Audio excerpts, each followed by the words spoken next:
Roma ardió 6 días y 6 noches.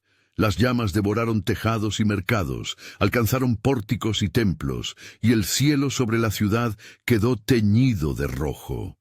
En medio del humo y el rumor, el emperador buscó culpables y eligió a los más débiles, a una comunidad pequeña y misteriosa que no participaba de los ritos del foro ni de las plegarias al César, los cristianos.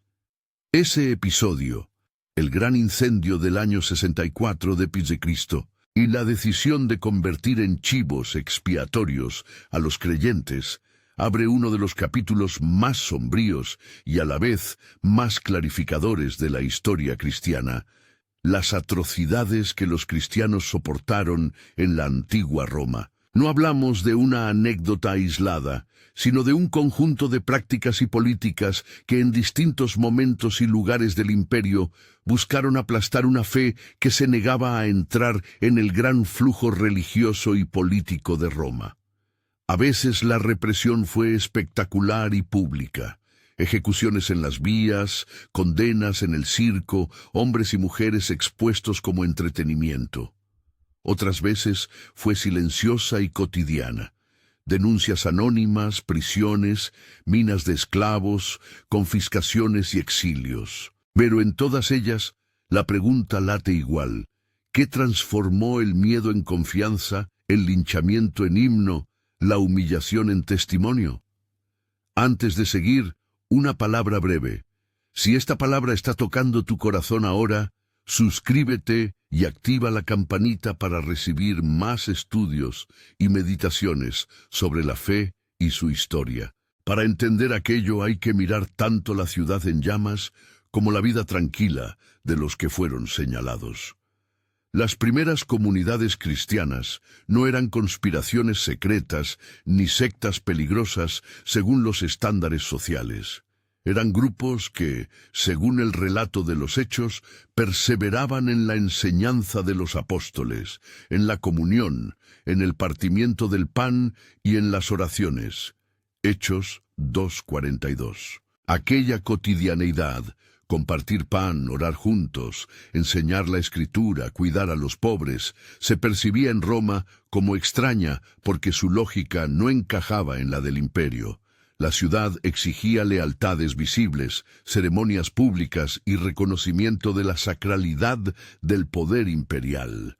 Rehusar participar en los cultos oficiales no era solo un gesto religioso. Para muchos romanos era una señal de subversión política. A partir de esa diferencia nacieron malentendidos que se convirtieron en acusaciones grotescas.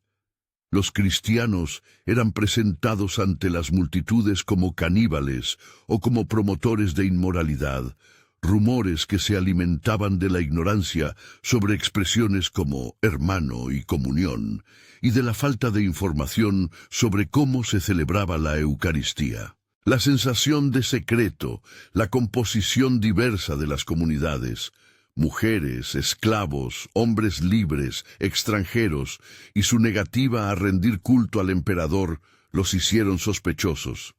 Lo que en la práctica era una disciplina interior y una fidelidad a Cristo, en la imaginación pública terminó por parecer una conspiración. Cuando el incendio devastó a Roma, el poder necesitó nombre y rostro para la culpa. Tácito, historiador romano, registra que Nerón buscó un chivo expiatorio y cargó con la sospecha sobre los cristianos. Es imposible leer su texto sin notar la mezcla de desprecio y de interés que los historiadores romanos sintieron hacia los supersticiosos.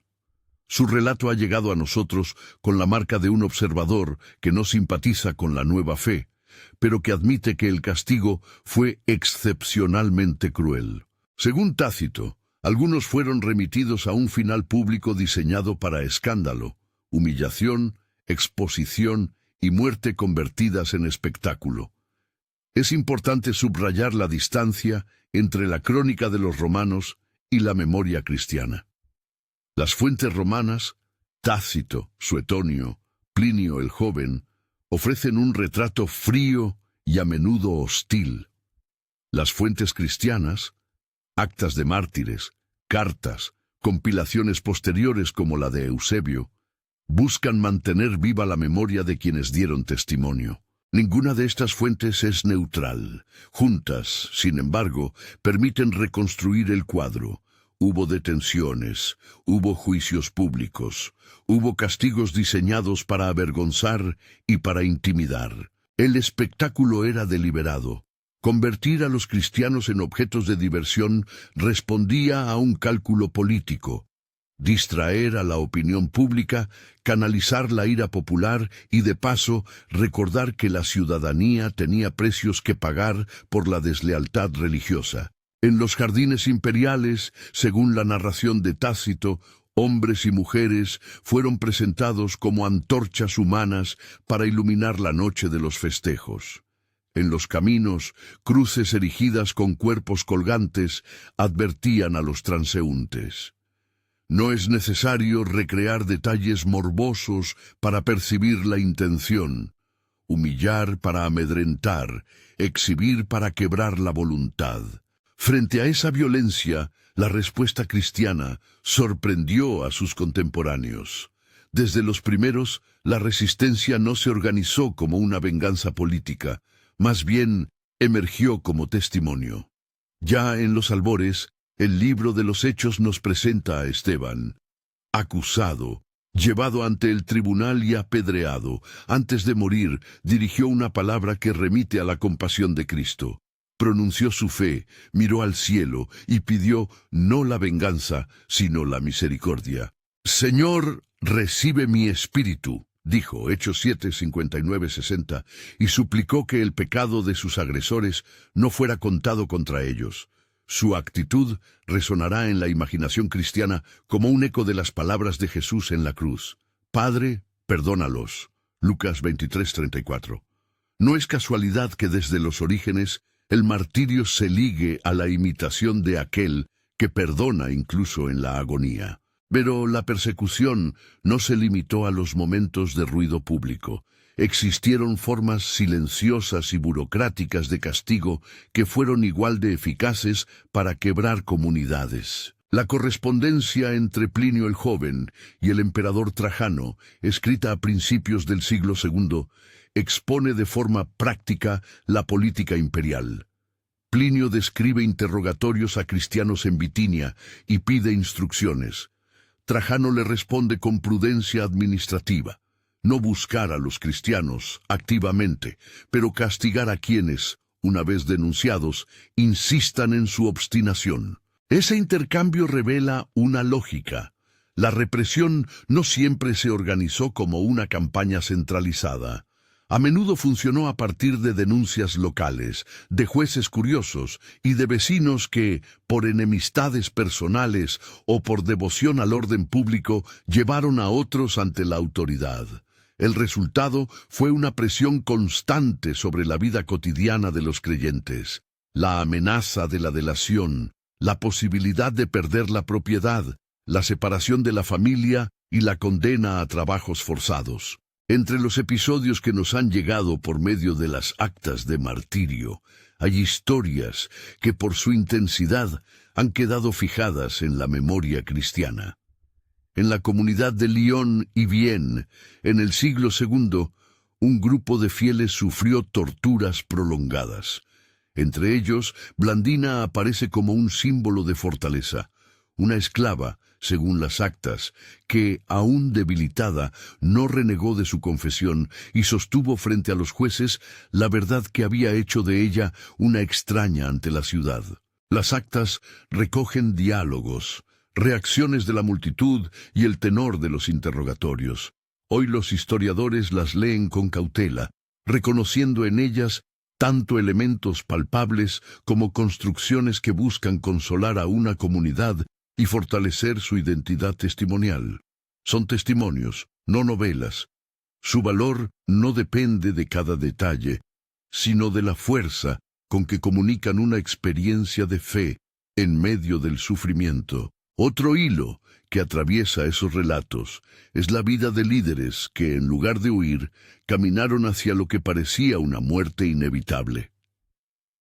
Ignacio de Antioquía, por ejemplo, Fue llevado a Roma encadenado desde las provincias orientales, y en sus cartas, escritas en la ruta hacia el martirio, se percibe una mezcla compleja de esperanza, teología y valentía. Ignacio no glorifica la muerte por sí misma. Antes bien, interpreta su situación a la luz de la presencia de Cristo y de la vocación a la comunión con su cuerpo. Sus epístolas son fuentes directas que muestran cómo muchos creyentes entendieron el sufrimiento no como signo de abandono, sino como espacio donde la presencia de Cristo se hacía tangible. Si volvemos a las fuentes romanas, la visión cambia de matiz. Plinio, al describir interrogatorios, se muestra perplejo por la resistencia de algunos. Suetonio y Tácito, ambos escritores del círculo culturo elitista, se centran en el escándalo público y en la extrañeza que les producía la nueva religión.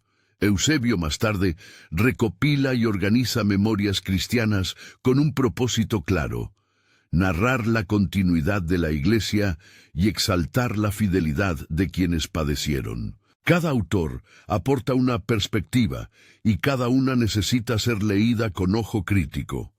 La animadversión romana no anula el hecho del sufrimiento. La defensa cristiana no puede servir para embellecer lo insoportable. ¿Por qué, entonces, quedarnos a estudiar estas atrocidades si resulta tan doloroso revivirlas? Porque allí se muestra lo esencial de una pregunta que sigue vigente. ¿Qué convierte el miedo en testimonio? No basta narrar las torturas para excitar la curiosidad.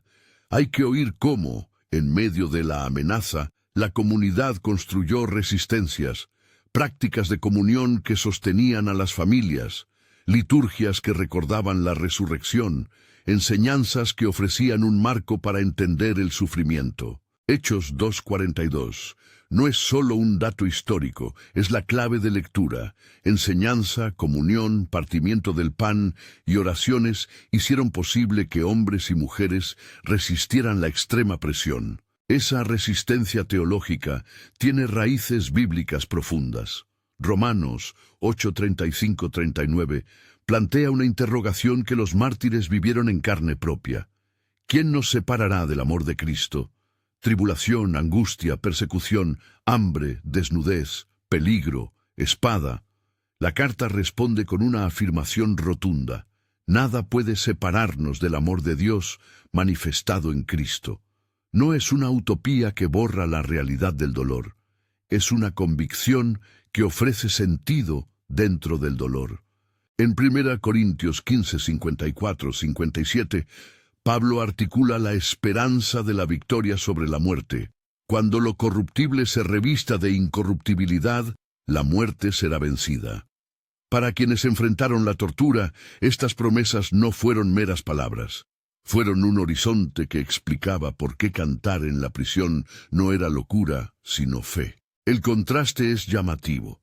Los mismos que contemplaban con desprecio a los creyentes encendidos en público o crucificados a la vera del camino, no pudieron evitar reconocer que aquella disposición a morir por sus convicciones ejercía un poder contagioso. Tertuliano, ya un poco más tarde, sintetizó una percepción que era común en la iglesia primitiva: la sangre de los mártires es semilla. Con una frase breve, captó una paradoja histórica. La violencia que buscaba extinguir a los cristianos terminó por fertilizar la tierra donde germinó la comunidad. No se trata de una fórmula mágica ni de un llamado al martirologio imprudente. Es simplemente la constatación de que la vida valiente atrae y despierta preguntas profundas en los testigos. Esa dinámica explica en parte por qué la persecución no logró su objetivo último. La violencia fracturó cuerpos, pero no extinguió ideas. En muchos casos, hizo visibles valores que antes se vivían en la intimidad: el perdón, la solidaridad, la confianza en una vida que trasciende la muerte. Lucas 9:23. Si alguno quiere venir en pos de mí, niéguese a sí mismo, tome su cruz cada día y sígame. No fue una frase destinada a glorificar el sufrimiento, sino a presentar el seguimiento como un camino de renuncia diaria. Aquella renuncia, traducida a contextos extremos, se volvió testimonio público. Sin embargo, no todo era heroísmo épico. Gran parte del sufrimiento fue doméstico.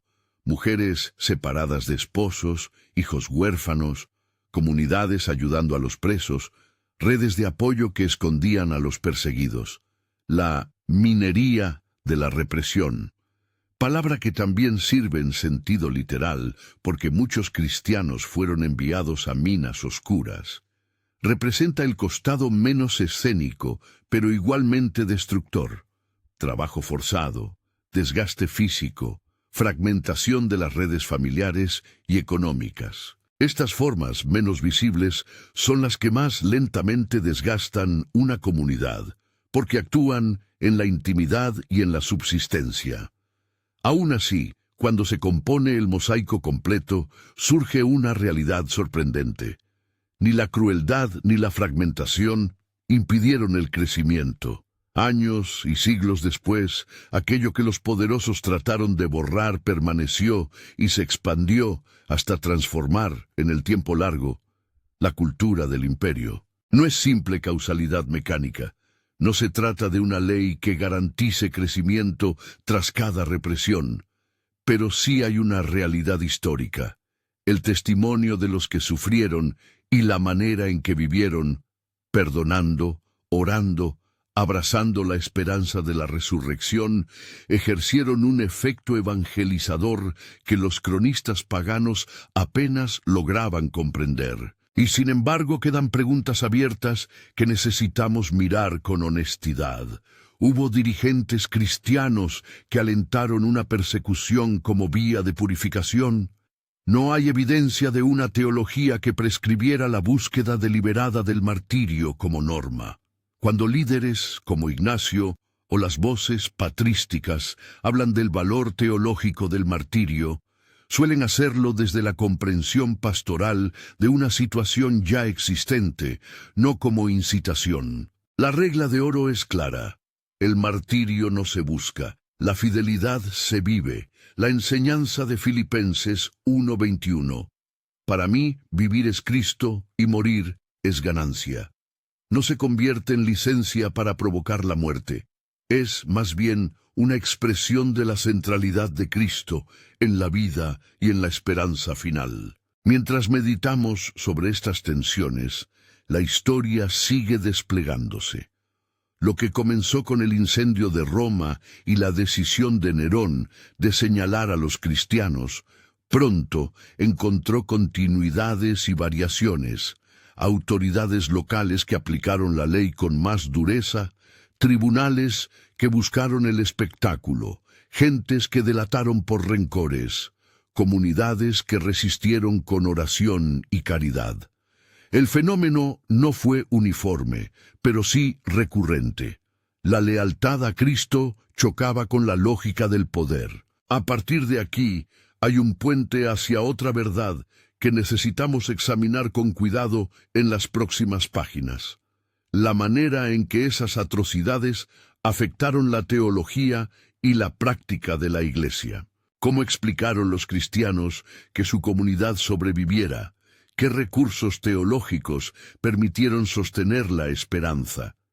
¿En qué medida las cartas, los himnos y las prácticas litúrgicas respondieron a la necesidad de consuelo y de significado ante la muerte? La respuesta está ligada a textos que ya hemos citado: Romanos 8, 1 Corintios 15, Filipenses 1, 2 Corintios 4, pero también a la manera en que la comunidad aprendió a vivir la presencia de Cristo en medio del sufrimiento, a encontrar en el Espíritu el sostén para no ceder ante la desesperanza. Antes de entrar en ese terreno de reflexión teológica y de testimonios íntimos, conviene detenerse en otro aspecto: la naturaleza de las fuentes. Cuando leemos las actas de los mártires o los relatos de Eusebio, encontramos una mezcla de memoria, teología y deseo de edificar. Cuando leemos a Tácito o a Plinio, percibimos la distancia cultural y el cálculo político. Cada texto contribuye un fragmento. La tarea del historiador y del pastor consiste en leerlos juntos, con honestidad crítica y sensibilidad pastoral. No para neutralizar el sufrimiento, sino para comprenderlo, y desde ahí extraer lecciones para hoy. Así, la narración que comienza con el incendio de Roma se abre a varias vías.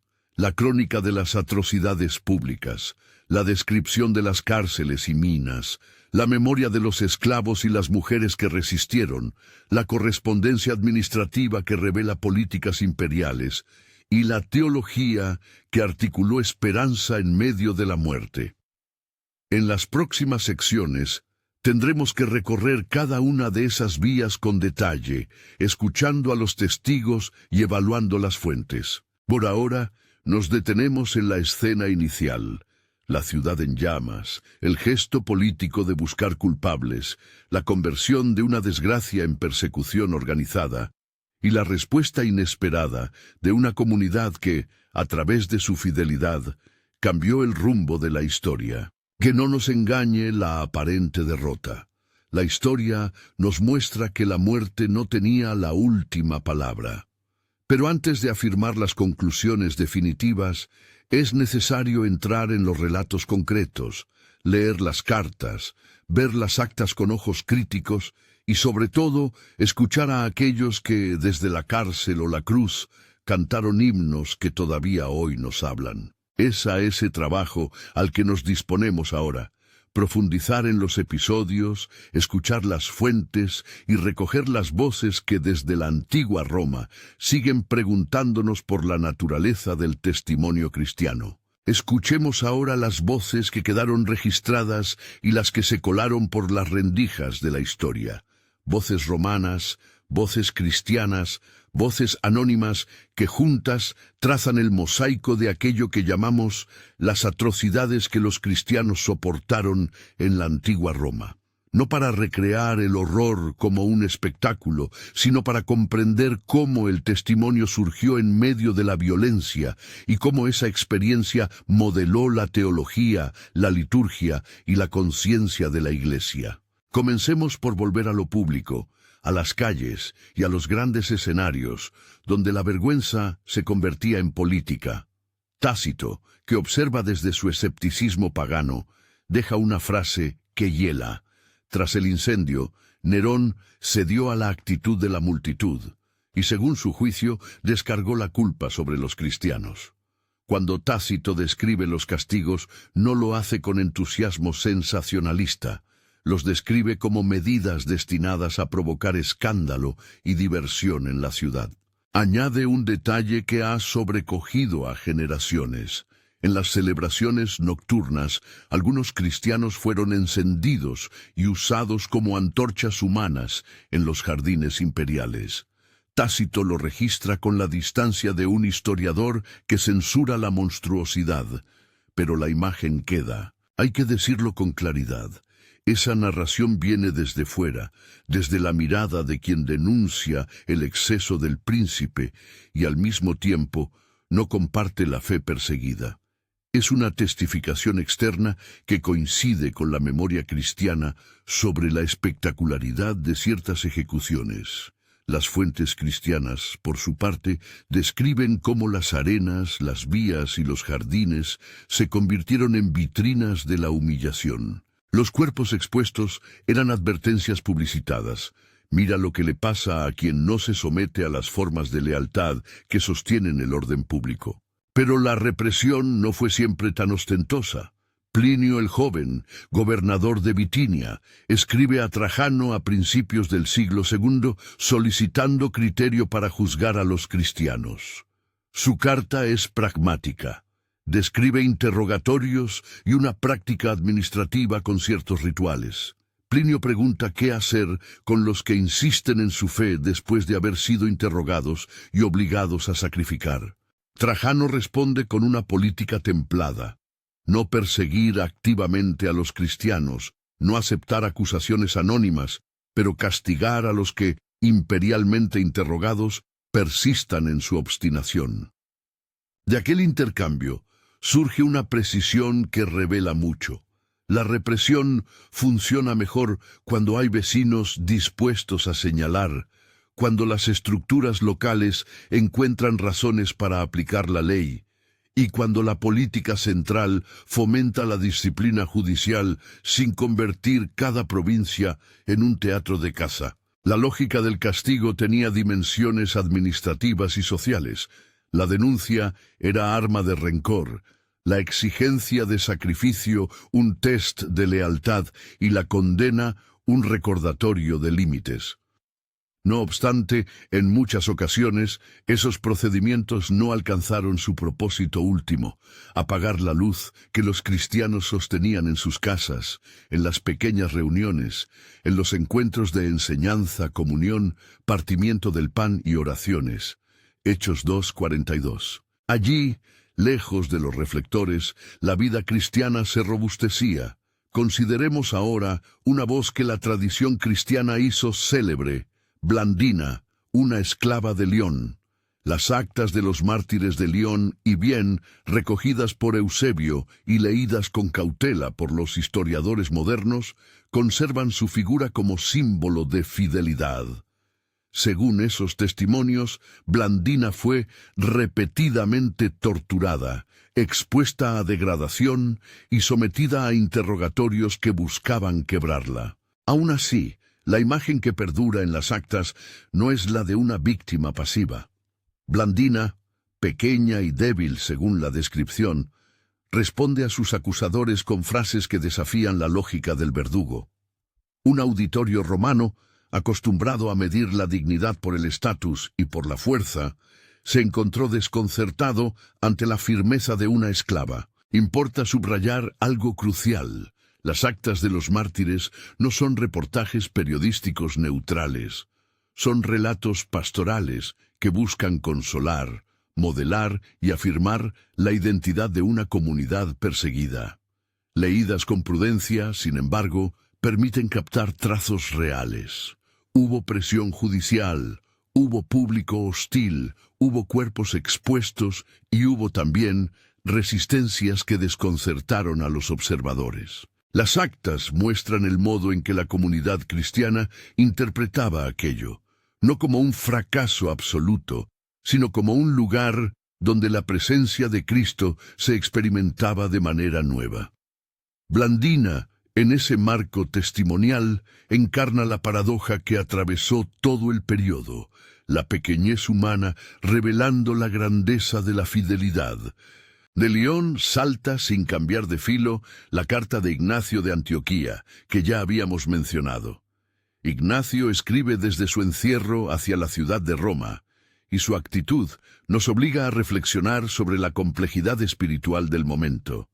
En sus cartas, Ignacio acepta su destino, lo interpreta como una unión íntima con Cristo, y no deja de exhortar a la comunidad a no interferir con lo que él entiende como el cumplimiento de su vocación. Es tentador leer sus palabras como un llamado general al martirio. Sería un error. Sus epístolas son, más bien, la crónica de un hombre que, confrontado con la realidad de su ejecución, encuentra en la cruz un sentido sacramental: morir con Cristo, estar en comunión con Él. Ese lenguaje tiene poder pastoral, pero no constituye una norma operativa. No invita a provocar la muerte, sino a orientar la esperanza de quienes inevitablemente enfrentaban la persecución. Mientras tanto, en las mazmorras y en los túneles de las minas, la represión tomaba formas más discretas y a la postre igual de demoledoras. La expulsión, el trabajo forzado, la minería y las penas económicas cercenaban la estabilidad de las familias.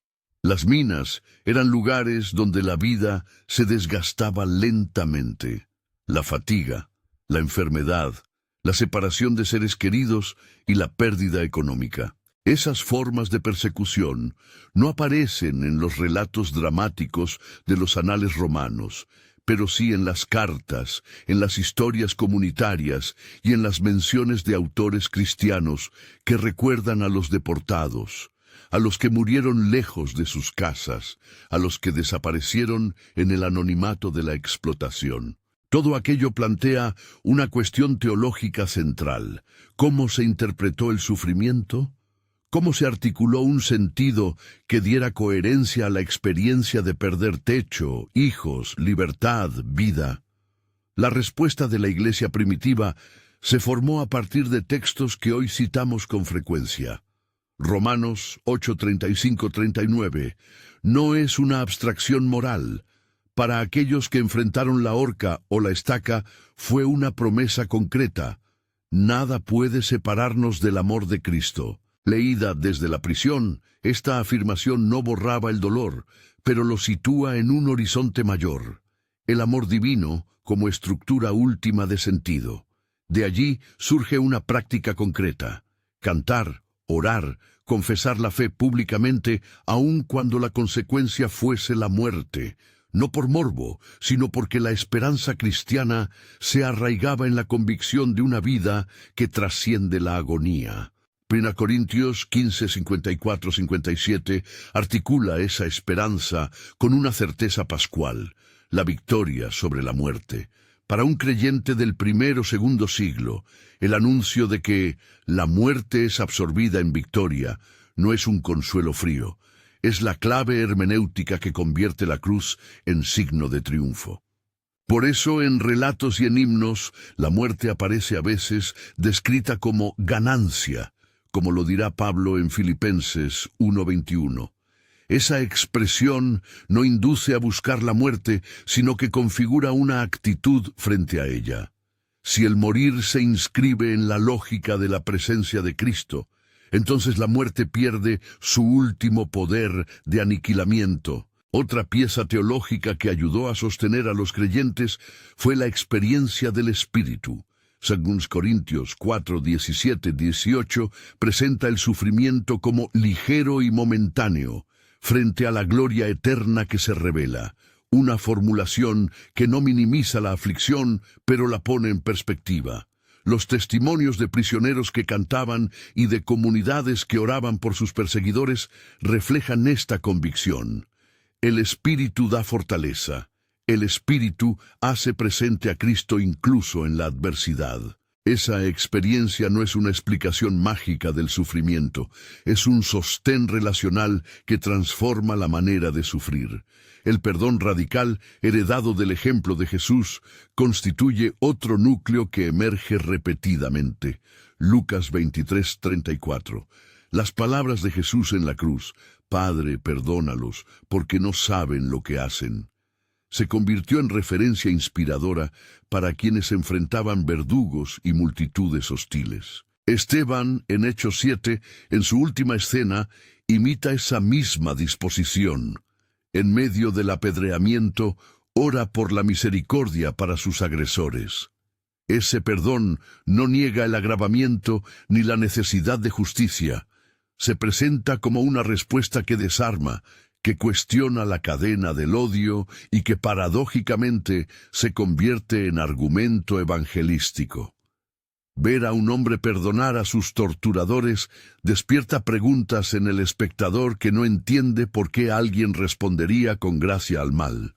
Tertuliano, escribiendo desde la norte de África en una etapa posterior, recoge y sintetiza una observación que ya se había hecho en diversos lugares.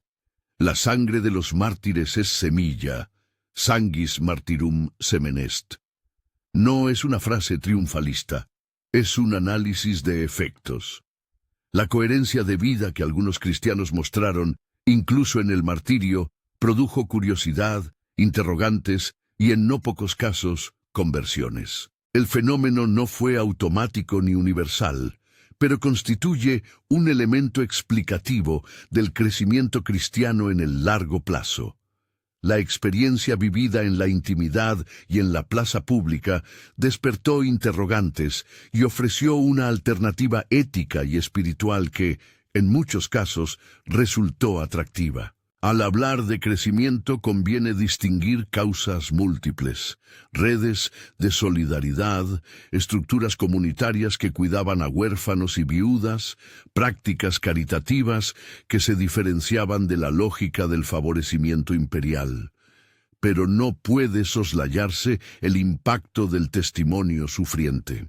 Cuando una comunidad responde con perdón, cuando los prisioneros cantan himnos y cuando el sostenimiento comunitario se activa, el mensaje cristiano se hace visible no como abstracción doctrinal, sino como vida práctica. Esa visibilidad actuó a veces como evangelio encarnado ante ojos escépticos o hostiles. No obstante, es necesario mantener la prudencia histórica. No todos los perseguidores se convirtieron, ni todas las ejecuciones produjeron un efecto de fertilidad. Hubo episodios de represión que aislaron comunidades y que las hicieron invisibles. No existe una ley histórica que prometa crecimiento tras la persecución. Lo que sí se puede afirmar es que en muchas ocasiones la fidelidad de algunos fue semilla que germinó en otros, y esa constatación histórica invita a una reflexión pastoral. El sufrimiento vivido con fe puede ser testimonio, pero no es medio para manipular a Dios ni estrategia para conquistar el mundo. Volvamos a las razones políticas que explicaban por qué los cristianos resultaban peligrosos a ojos del imperio. La religión romana era más que devoción. Integraba la vida cívica. La participación en los cultos públicos no era únicamente acto privado, era señal de lealtad social.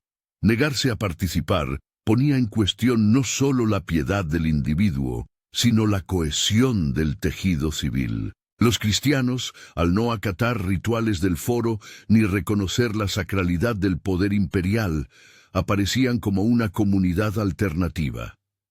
Esa alternativa tenía, inevitablemente, consecuencias políticas. ¿Dónde poner la última lealtad? ¿Qué paradigma de poder reconocer? ¿En quién confiar cuando el sistema fallaba? Por ello, la reacción del poder no fue únicamente religiosa, fue estatal. Otro matiz importante es el papel de las mujeres y de los esclavos en esas comunidades. Las fuentes muestran que en muchas asambleas las mujeres y los esclavos tenían roles activos: acoger, cuidar, sostener la liturgia doméstica. Esa composición social hacía a la iglesia vulnerable, pero a la vez proveíala de resiliencia, porque la solidaridad entre quienes carecían de recursos sociales era práctica y constitutiva. Blandina, precisamente por ser esclava, encarna esa particularidad. Su caso interpela a nuestra comprensión de la historia. La grandeza del testimonio no viene de la posición social, sino de la convicción y la coherencia. Tras siglos de persecución, llegó una transformación política que alteró el horizonte. La conversión de Constantino y la jerarquía imperial que paulatinamente otorgó una posición nueva a la Iglesia. Pero ese proceso no borra la memoria de quienes sufrieron. Al contrario, la memoria de los mártires se convirtió en pilar de la identidad eclesial. Los nombres, las actas, las tumbas y las conmemoraciones modelaron una memoria colectiva que sostuvo a las generaciones posteriores. Aquí hay otra lección. La historia de la fe no se reduce a victorias visibles. Incluye una larga tradición de resistencia humilde que en su tiempo ayudó a configurar la cultura que después se institucionalizó. Y ahora la pregunta pastoral que surge inevitable: ¿qué nos dice todo esto para nuestra vida hoy? ¿Acaso la llamada al discipulado exige buscar la persecución? No. La regla de oro sigue siendo clara. No alentamos a nadie a provocar sufrimiento ni a buscar la muerte. Las Escrituras no promueven un masoquismo espiritual. Lucas 9:23 invita a negarnos a nosotros mismos, tomar la cruz cada día y seguir a Jesús. Pero ese lenguaje apunta a la renuncia cotidiana, a la disposición a perder el propio yo cuando éste pretende dominar, a la entrega que desarticula la soberbia. El discipulado costoso que aprendemos de los mártires es, sobre todo, disposición a vivir con coherencia, amar, perdonar, servir y cuando corresponda, mantener la fe en medio de la adversidad. Prácticamente, ¿qué significa esto para creyentes que no están en arenas romanas, sino en plazas de siglo XXI? Significa, primero, cultivar hábitos de renuncia pequeña, renunciar al orgullo, al egoísmo, a la indiferencia. Significa practicar el perdón aun cuando la ofensa resulte dolorosa. Significa sostener a los perseguidos hoy, en los lugares donde la fe trae peligro real, orar por ellos, informar, apoyar organizaciones que protejan a creyentes en riesgo y no olvidar que la solidaridad concreta fue una gran fortaleza en los primeros siglos. Significa también enseñar a las nuevas generaciones la historia de la Iglesia con honestidad, sin idealizar, sin convertir el sufrimiento en trofeo, pero reconociendo la fuerza del testimonio. Aquí hay además una invitación ética. La memoria de los mártires nos desafía a mirar nuestras prioridades. ¿A qué renunciaríamos por el Evangelio? ¿Qué nos cuesta más perder? ¿La reputación, la comodidad, la seguridad económica, la aprobación social? Preguntas incómodas, pero necesarias. Porque el corazón del asunto no está en la búsqueda de la muerte, sino en la fidelidad cotidiana, en la manera como vivimos la verdad de Cristo en lo ordinario. También es importante hacer un llamado a la humildad hermenéutica. Al leer estos relatos, debemos evitar dos extremos. 1. La instrumentalización del martirio como pedagogía de violencia. 2. La trivialización del sufrimiento como algo estético o edificante sin más análisis. El equilibrio pastoral nos lleva a honrar el sufrimiento, a aprender de la fe de los que padecieron, a cuidar de los vulnerables hoy y a enseñar que la victoria última ya está asegurada en Cristo, sin glorificar la muerte. En este punto conviene volver a las Escrituras que iluminaron la respuesta cristiana. Filipenses 1:21. Para mí, vivir es Cristo y morir es ganancia. Ofrece una perspectiva que transforma la evaluación del riesgo. La vida se define por la relación con Cristo. La muerte no es el final absoluto. Romanos 8:35-39 reafirma la inviolabilidad del amor divino frente a cualquier poder terreno. 1 Juan 4:18 aporta una clave psicológica, teológica y pastoral. El amor perfecto echa fuera el temor. Aquellos que testimonian ante la muerte lo hacen en parte porque el amor de Cristo corroe el miedo que paraliza. Colosenses 1:27. Cristo en vosotros, esperanza de gloria. Subraya la convicción de que la presencia de Cristo en la comunidad convierte la esperanza en realidad práctica. Apocalipsis 2:10, en su exhortación a ser fiel hasta la muerte, recuerda que la perseverancia tiene recompensa, la vida eterna. Estos versículos no promueven imprudencias, enmarcan la fe en una esperanza que sobrepasa la muerte misma. La reflexión teológica debe traducirse en pastoral concreta. ¿Cómo acompañamos a quienes sufren persecución ahora? Primero, con oración persistente. Orar por los presos, por los que han perdido casa o trabajo, por los que han sido desacreditados o golpeados por su fe. Segundo, con acción práctica. Redes de ayuda, presión para la protección legal cuando sea posible, testimonios públicos que no exponen a los vulnerables a mayor riesgo, pero que mantienen viva la memoria. Tercero, con educación. Enseñar la historia con veracidad, formar en la ética del perdón y en la disciplina espiritual que sostiene en la adversidad. La memoria también plantea una responsabilidad ética hacia el poder. Recordar que el imperio pasa, que los poderes son temporales, que la justicia humana es limitada. La historia de la antigua Roma muestra los peligros de confundir religiosidad con lealtad política y de permitir que la construcción del orden se sostenga sobre la humillación del otro. Para la Iglesia contemporánea, Ese recuerdo debe ser una advertencia. Nunca colaborar con prácticas que deshumanicen, excluir o persigan a los demás por razones de fe, etnia o condición social. Al mismo tiempo, la historia invita a celebrar lo que permanece, el valor del testimonio. Si la sangre de los mártires fue semilla, esa metáfora nos convoca a cuidar la tierra donde se siembra la fe. La hospitalidad, la enseñanza, la caridad y la oración comunitaria. La vida sacrificial no debe ser un axioma glorioso, debe ser la expresión concreta de una comunidad que vive la centralidad de Cristo en su práctica cotidiana. Antes de cerrar, conviene mirar con compasión a quienes, en épocas pasadas y presentes, respondieron al opresor con venganza o violencia. La respuesta evangélica no justifica retaliaciones, más bien sostiene la transformación del mal por medio del perdón. Lucas 23:34. Y el ejemplo de Esteban recuerdan que la resistencia cristiana se distingue por el amor que se ofrece al enemigo, por la capacidad de orar por quienes causan daño. Esa no es debilidad, es fuerza moral que a menudo es más poderosa que las armas. Llegamos ahora a un momento de recogimiento. Hemos recorrido calles en llamas, juzgados, prisiones, minas y arenas. Hemos escuchado a Tácito, a Plinio, a Eusebio. Hemos entrelazado textos bíblicos con testimonios humanos. Lo que queda es una invitación práctica y espiritual. Aprender de la fidelidad sin buscar el sufrimiento. Practicar la renuncia sin glorificar la escasez. Sostener a quienes hoy padecen, vivir el perdón de Jesús como potencia transformadora.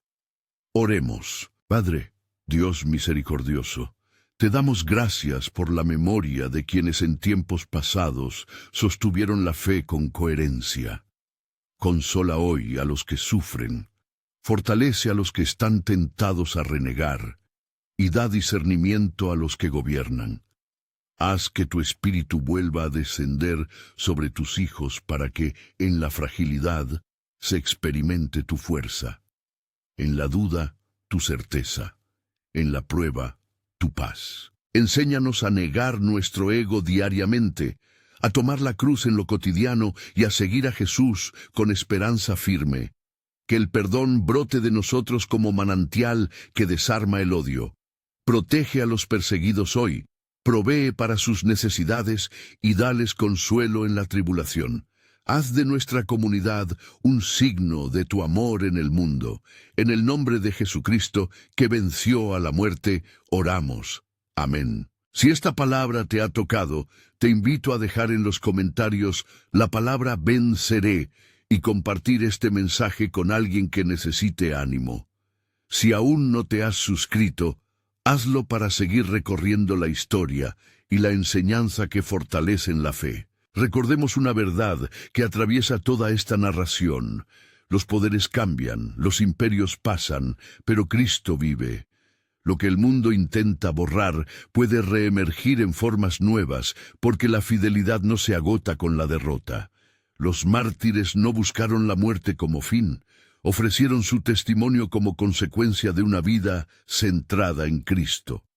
Que esa memoria nos desafíe hoy a vivir con coherencia, a perdonar, a servir y a sostener a los débiles. La historia nos enseña que el amor es más fuerte que la muerte, que la esperanza cristiana no es evasión, sino resistencia encarnada, y que la comunidad fundada en el Evangelio tiene, en la práctica diaria, la capacidad de transformar corazones y sociedades. Las atrocidades que los cristianos soportaron en la antigua Roma no son razones para el orgullo humano ni para la búsqueda de sufrimiento. Son relatos que nos muestran la profundidad hasta la que la gracia puede llegar. Allí, en la fragilidad humana, Dios se manifestó. Que esa realidad nos inspire a vivir con valentía, con compasión y con la seguridad de que, cuando llegue la prueba, no estamos solos. Cristo está con nosotros y su Espíritu sostiene.